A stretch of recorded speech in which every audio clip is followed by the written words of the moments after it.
They thought Junie's new word was a coincidence.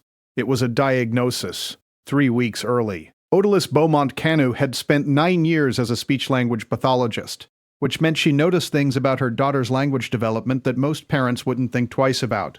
So when 2-year-old Junie started pointing at their Siberian Husky, Kaska, every single afternoon and saying the same single syllable, hot, over and over, unprompted, Odalis filed it away as an interesting linguistic pattern.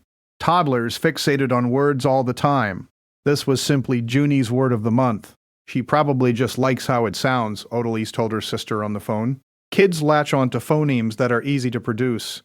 It doesn't necessarily mean anything. Kaska had been part of the family for 4 years, calm by Husky standards, more interested in napping in sunbeams than causing trouble.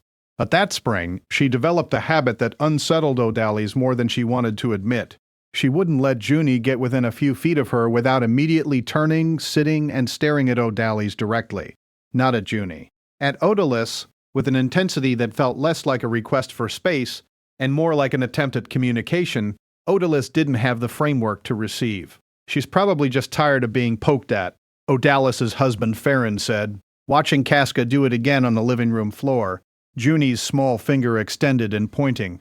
The word hot, repeating like a stuck record. Dogs get touched out. It's not that deep.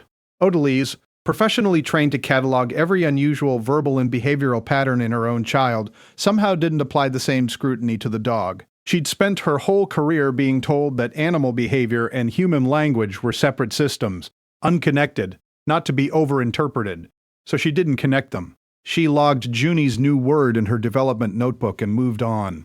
The pattern held for 19 days. Junie, pointing. Kaska turning away and staring at Odalis with that same fixed, deliberate gaze. The word, repeating. On day 20, Junie had a low-grade fever that Odalis attributed to a cold going around daycare. Nothing alarming. 99.8. Easily managed with fluids and rest. She put her daughter down for a nap and sat in the next room, only half paying attention, when Kaska did something she'd never done before. She pushed open the bedroom door with her nose, walked to the side of the crib, and began pawing at the crib rail with an urgency that made the whole structure rattle.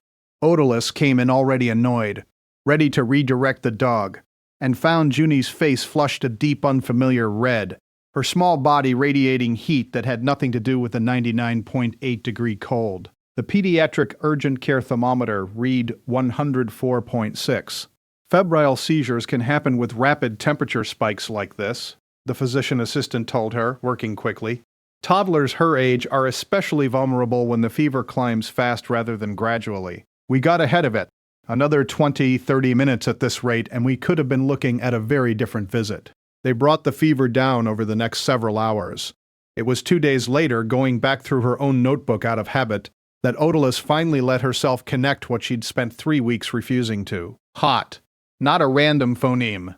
Not a coincidence of toddler babble.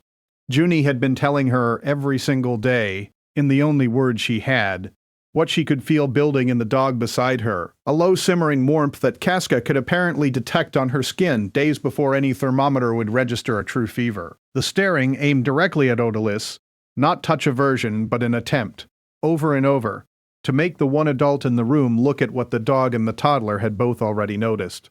Odalis, who diagnosed language delays and processing disorders for a living, had missed the diagnosis happening in her own living room for 19 days, because it hadn't arrived in a form she'd been trained to expect. Kaska still turns to stare at Odalis sometimes when Junie gets close now, and Odalis no longer waits to see if it means something. She checks her daughter's temperature immediately, every time, without needing anyone to explain why. Junie doesn't say hot anymore. She doesn't need to. Her mother finally learned to listen the first time.